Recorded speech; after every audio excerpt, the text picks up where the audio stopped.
నమస్కారం అండి నాగనాథ్ గారు. నమస్కారం. నాగనాథ్ గారు ఆధ్యాత్మిక జ్యోతిష్యం యొక్క ప్రాముఖ్యత గురించి ఈ దీపావళి సందర్భంగా మాకు తెలియజేస్తున్నారు. మరి తులారాశి వారి గ్రహస్థితి ఎలా ఉంటుందంటారు ఈ అమావాస్య తర్వాత? అలాగే వారిలో ఉన్నటువంటి లక్షణాల గురించి చెప్పండి. అంటే దైవ లక్షణాలు కలిగి ఉంటారా, వాళ్ళు అసుర లక్షణాలు కలిగి ఉంటారా, వాళ్ళు ఏం చేస్తే బాగుంటుందంటారు? టీవీ ప్రేక్షకులందరికీ కూడా నమస్కారం. ప్రకాష్ని గారు, స్వీయ త్యాగం అంటే సెల్ఫ్ సాక్రిఫైజింగ్, అపారమైన విధేయత, సహజ సిద్ధమైనటువంటి ప్రవర్తన, అంటే కపటము లేదా ప్రణాళికాబద్ధంగా మీతో పని ఉంటే ఒక రకంగా, పని లేకపోతే ఒక రకంగా, మీతో లాభం ఉంటే ఒక రకంగా, నష్టం అంటే ఒక రకంగా, ఇట్లాంటి కల్మషం లేనటువంటి గొప్ప లక్షణాలు ఉన్న వాళ్ళందరినీ మీ స్నేహితులు ఎంతమంది చూసింటారు మీరు? చాలా తక్కువ. అవునా? అవునా కదా? ఈ లక్షణాలు ఎందుకు చెప్తున్నానంటే, ఈ లక్షణాలు తులారాశి వాళ్ళకి ఇంబైబ్డ్ అంటే బై బర్త్ 10 మందిలో 10 మందికి ఉంటాయి. ఓకే. నేను ఎప్పుడు చెప్తుంటాను, తులారాశి వాళ్ళకి బయట ప్రపంచంలో బతకడం రాదు, నియంత్రించుకోవడం రాదు, భావ వ్యక్తీకరణ ఆపుకోలేరు, స్వేచ్ఛకి చాలా ప్రాధాన్యతనిస్తారు. సో మీరు ఇందాక సింహరాశి వాళ్ళకి అహంకారము అని అన్నారు చూడండి, కొంచెము తులారాశి వాళ్ళు కూడా, ఎన్ని గొప్ప లక్షణాలు తులారాశి వాళ్ళు కూడా వాళ్ళ భావ వ్యక్తీకరణ వల్ల కూడా వాళ్ళు చాలా సందర్భాల్లో అహంకారము అనే ముద్ర పడిపోయింది పుస్తకాల రాసి ఉంటుంది. ఓకే. గ్రంథాల్లో ఏముంటుందంటే వీళ్ళకు ఉన్నటువంటి అసుర లక్షణాలు కూడా ప్రస్తావిస్తారు. కాబట్టి వీళ్ళకి ప్రవర్తనకు సంబంధించినవి, భావ వ్యక్తీకరణకు సంబంధించినటువంటి సమస్యలు ఉంటాయని రాసింది.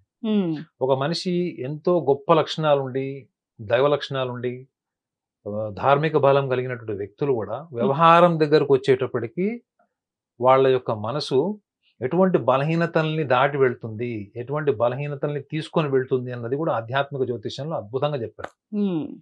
ఆధ్యాత్మికత అంటే ప్రతిసారి నేను చెప్తున్నాను ఏంటి, ఆత్మ యొక్క అధిష్టాన రూపానికి మార్గం లేదా అధిష్టాన మార్గం ఆత్మకి. మరి ఈ మార్గంలో వెళ్ళేటప్పుడు మీరు పరమార్థాన్ని జయించవచ్చు కానీ వ్యవహారాన్ని జయించలేరు. మరి తులారాశి వాళ్ళకి ప్రవర్తన నియమావళి లేదా భావ వ్యక్తీకరణ సమస్యలు ఉన్నాయంటే అర్థం ఏంటి? వీళ్ళు ఎంతో నలిగిపోయి తీవ్రమైన ఒత్తిడికి లోనైనప్పుడు ప్రవర్తన మన కంట్రోల్ ఉండదు మేడం. అవునా కదా? మీరు బాగా బాధపడినప్పుడు లేదా విపరీతమైనటువంటి కోపం వచ్చినప్పుడే మీ ప్రవర్తన మీ కంట్రోల్ ఉండదు, మీ భావ వ్యక్తీకరణ మీ కంట్రోల్ ఉండదు. మీరు ఎవరితో మాట్లాడుతున్నారు, ఏం మాట్లాడాలి, ఎంత మాట్లాడకూడదు అనే విచక్షణ ఉంటుంది ఆ టైంలో ఉండదు. కానీ వీళ్ళకు ఉన్నటువంటి గొప్ప లక్షణం ఏంటి? సెల్ఫ్ సాక్రిఫైజింగ్ అంటే త్యాగం. వాళ్ళ సిద్ధాంతం కోసము, వాళ్ళ నమ్మిన వ్యక్తుల కోసము విధేయత, అపారమైన విధేయత అన్నప్పుడు ఎగ్జాంపుల్ ఎవరిది చెప్తాం మనము? హనుమంతుల వారిది చెప్తాం. అవునా కదా? హనుమంతుల వారి గుండె చీలిస్తే లోపల ఎవరి రూపం ఉంటది? శ్రీరాముడు. అనా? సో వీళ్ళ సిద్ధాంతం కోసము, వీళ్ళ నమ్మిన వ్యక్తుల కోసం, కుటుంబం కోసం సర్వం త్యాగం చేయడంలో ఎటువంటి అడుగు వెనక్కి వేయరు. వీళ్ళ సిద్ధాంతం కోసం వీళ్ళు ఎవరితోనైనా యుద్ధానికి దిగగలరు, ఎవరితోనైనా విభేదాలు తీసుకోగలరు.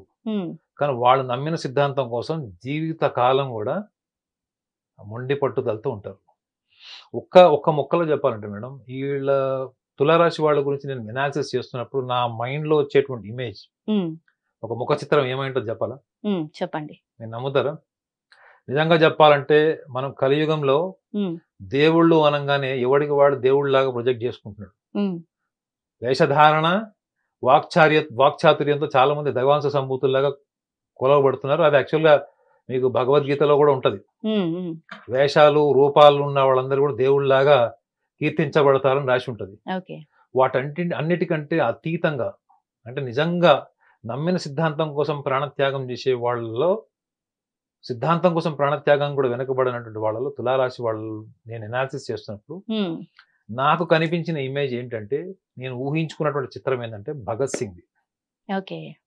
అర్థమైందండి? భగత్ సింగ్ ఒక తులారాశిలో పుట్టిన వాళ్ళకు ఉన్నటువంటి లక్షణాలు చాలా దగ్గరగా ఉంటాయి. సిద్ధాంతం ఏంటంటే క్షమాభిక్ష కోరుకోలేదు, తెలుసా మీకు భగత్ సింగ్? ఎందుకు అంటే ఇప్పుడు గనక నేను క్షమాభిక్ష తీసుకుంటే భావితరాల్లో ఆ చైతన్యం, యువతలో చైతన్యం పోతుంది, అంటే దేశం కోసం పోరాడాలి అనేటువంటి పటిమ తగ్గిపోయి ఎవడికి వాడు తీవ్రమైనటువంటి అంటే ఒక సంక్షోభ స్థితిలోకి వచ్చినప్పుడు వాళ్ళందరూ కూడా వెనక్కి అడుగు వేసి రేపొద్దున మళ్ళీ కాంప్రమైజింగ్కి వస్తారు, అది జరగకూడదు, డూ ఆర్ డై, ఇస్తే స్వతంత్రమి, ప్రాణం తీసుకుంటావా ప్రాణం తీస్తావా. ఈ సిద్ధాంతంలో మనిషి కోల్పోయింది ఏంటి? భగత్ సింగ్ ప్రాణం కోల్పోయాడా? అతను కోల్పోయింది ప్రాణం కాదు మేడం, అతను ప్రాణం పోయింది అని మనం అనకూడదు. అతను ఏం చేశాడు? ప్రాణం పోశాడు అన్నది. What my point? అతను సెల్ఫ్ సాక్రిఫైజింగ్ అనొచ్చు, కానీ అతను ప్రాణం పోయిందని, అతను ప్రాణం పోసాడు దేశానికి. మీరు ఆలోచించండి, ఇంత గొప్ప లక్షణాలు తులారాశి వాళ్ళకు ఉంటాయంటే మీరు నమ్ముతారా? మీరు ఏమైనా విన్నారా కనీసం? లేదు లేదు. సో నా సెల్ఫ్ ఇమేజ్ కూడా భగత్ సింగ్ ఉండేటువంటి గొప్ప లక్షణాల్లో చాలా లక్షణాలు తులారాశి వాళ్ళకు ఉంటాయి. పరిస్థితులు, వ్యక్తులు, అనుభవాలు వీళ్ళల్లో ఈ టెంపర్మెంటల్ ఇష్యూస్ తీసుకొస్తాయి. అంటే ప్రవర్తన వల్ల కానీ, ర్యాష్ టెంపర్మెంట్ అంటే క్షణికావేశంలో అజ్ఞానంతోనో మూర్ఖత్వంతోనో వాళ్ళు బయటపడిపోయి మంచి మంచి రిలేషన్స్ కానీ, జీవిత భాగస్వామికి సంబంధించిన కానీ ఇటువంటి రిలేషన్స్ వీళ్ళు కోల్పోయేటువంటి సందర్భాలు కూడా ఏర్పడతాయి. కానీ సహజ సిద్ధంగా వాళ్ళలో ఉన్న దైవ లక్షణాలు ఏంటి? They can sacrifice anything for the welfare of the family, for the welfare of the society or for the nation.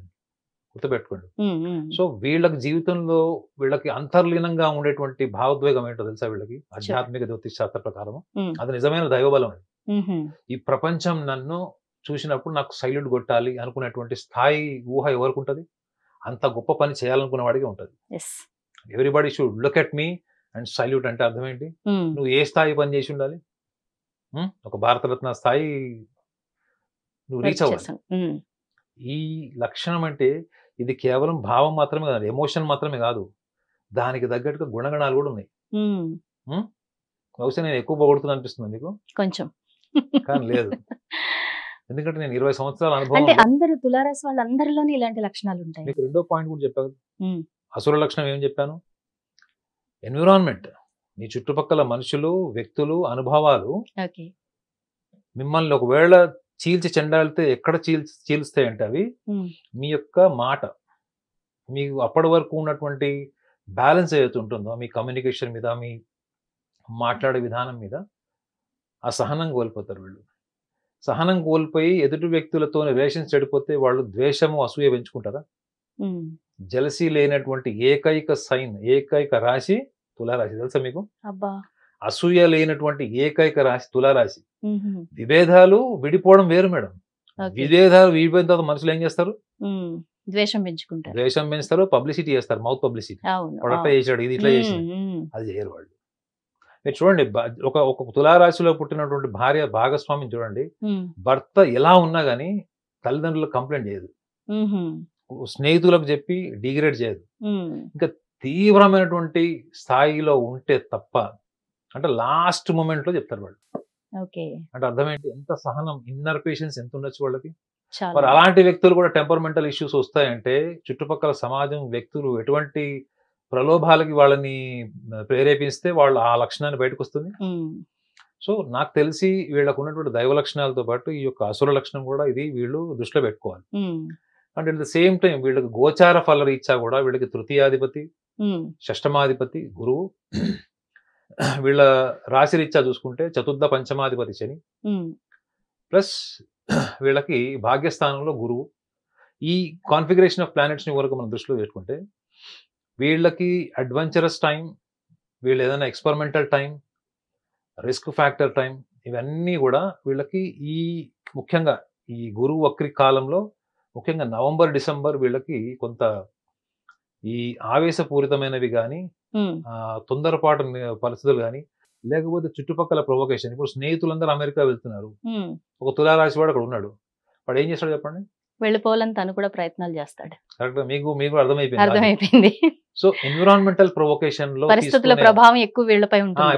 ఇప్పుడు లైఫ్ పార్ట్నర్ తీసుకోండి, వాళ్ళకి ఏదైనా గొడవలు వచ్చినప్పుడు తల్లిదండ్రులు వద్దమ్మా విడాకులు ఇచ్చే, లేదరా విడాకులు తీసేసుకో అన్నది కూడా మీ సొంత అభిప్రాయాన్ని ఎన్విరాన్మెంట్ శాసించేటువంటి టైం ఇది. Got my point? మీకంటూ వ్యక్తిత్వం, సొంత ఆలోచన అన్నీ ఉండే. అప్పటి వరకు మీరు కుటుంబం కోసం సర్వస్వం చేసిన వాళ్ళు కేవలం ఒక పరిస్థితులు, ఎన్విరాన్మెంటల్ ప్రొవొకేషన్ వల్ల మీరు నిర్ణయాలు మార్చుకొని దూర ఆలోచన లేకుండా తీసే నిర్ణయం మంచిది కాదు. రెండోది ఏంటంటే వీళ్ళకి ఎప్పుడు కూడా ఈ తులారాశి వాళ్ళకి నేను చూసేటువంటి అసుర లక్షణం ఏంటంటే అయోమయం, కన్ఫ్యూజన్ ఒకటి. రెండోది డెసిషన్ మేకింగ్ ప్రాబ్లమ్స్ ఉంటాయి వీళ్ళకి, ఎప్పుడు నిర్ణయ శక్తి ఉండదు. వీళ్ళు అందుకే ఏం చేస్తారు, ఎప్పుడు కూడా వీళ్ళు తీసుకున్న నిర్ణయాలు ఎవరితో ఒకరితో చర్చిస్తారు, కానీ వాళ్ళు లాస్ట్కి ఏం చేస్తారు, వాళ్ళు అనుకున్నది చేస్తారు. ఎందుకంటే వాళ్ళు చర్చించేది వాళ్ళు ఊహించింది, వాళ్ళ ఊహల్ని చర్చిస్తారు, వాళ్ళ సాటిస్ఫాక్షన్ కోసం లేదు మేడం. ఇప్పుడు నేను ఎవరెస్ట్ శిఖరం ఎక్కగలుగుతానో లేదని చర్చిస్తారు. వాళ్ళు ఎక్కేది ఏముంటది, ప్రహరీ కూడా ఉంటది. అర్థమైందా? వాళ్ళు అబద్ధం చేసుకోవద్దని చెప్తున్నాను. అంటే మనం ఆచరణకి వచ్చేటప్పటికి మన సామర్థ్యం మన కళ్ళ ముందుకు వస్తుంది, మన ఊహల సామర్థ్యం ఆలోచించాలి. సో కాబట్టి వీళ్ళు ఆచరణకు వచ్చేటప్పటికి వీళ్ళు ఎలా ఉంటారు అన్న విషయాన్ని పరిగణలోకి తీసుకుంటే ఆ నిర్ణయ శక్తి వైఫల్యం ఏదైతే ఉందో అదే వాళ్ళకి బలంగా మారుతుంది. అంటే they will become decisive people, అంటే very good decision making people. అంటే ప్రతిదాన్ని కూడా నేను చేయగలుగుతానో లేదో, నేను ఇలా చేస్తే నాకు చెడ్డ పేరు వస్తుందేమో అనేటువంటి భయాన్ని వీళ్ళు ఎక్కువగా తీసుకుంటారు. సో కాబట్టి ఈ లక్షణాలని కనుక వీళ్ళు అలవర్చుకొని, ముఖ్యంగా మనం మాట్లాడుతున్న సందర్భం ఏంటి, దీపావళి. చీకటితో వెలుగు జయం, పోరాటం, చెడు మీద మంచి విజయం.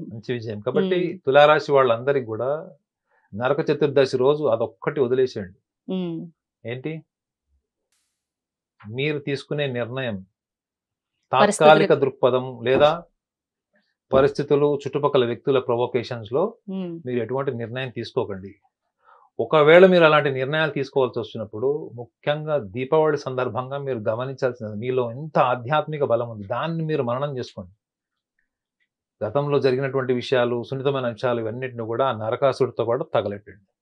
సూపర్. ఈ సింపుల్ టెక్నిక్ మీరు పాటించి చూడండి, మీకు మళ్ళీ పాడ్యం నుంచి మీరు మళ్ళీ కొత్త ఉగాది వెలుగు, కొత్త జీవితాన్ని మీరు ఆరంభించడానికి మంచి శుభప్రాయం అది.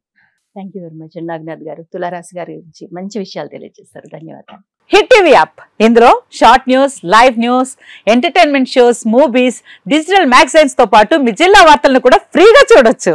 ఇంకెందుకు ఆలస్యం, వెంటనే హిట్ టీవీ యాప్ ని డౌన్లోడ్ చేసుకుని ఫ్రీగా ఎంటర్టైన్మెంట్ పొందండి. Hit TV app. Hit TV app. Please download hit TV app. Hit TV app ని ఫ్రీగా డౌన్లోడ్ చేసుకుని ఎంజాయ్ చేయండి. మీకు నచ్చిన ఎంటర్టైన్మెంట్ కోసం హిట్ టీవీ యాప్ ని ఫ్రీగా డౌన్లోడ్ చేసుకుని ఎంజాయ్ చేయండి. హిట్ టీవీ యాప్ ని డౌన్లోడ్ చేసుకుని ఆస్వాదించండి, ఆశీర్వదించండి. ఇంతమంది సెలబ్రిటీలు హిట్ టీవీ యాప్ ని డౌన్లోడ్ చేసుకోండి అని చెప్తున్నారంటే ఎంత మంచి యాప్ ఆలోచించండి. అమెరికా అమెరికా అమెరికా అమెరికాలో చదవాలనుకునే వాళ్ళకి విశ్వసనీయమైన పేరు మన శౌర్య కన్సల్టెన్సీ. UK లో 1 year masters, UK లో 1 year masters, 2 years work permit up to 5 years visa. Contact Shaurya Consultancy. Contact 89851 89851.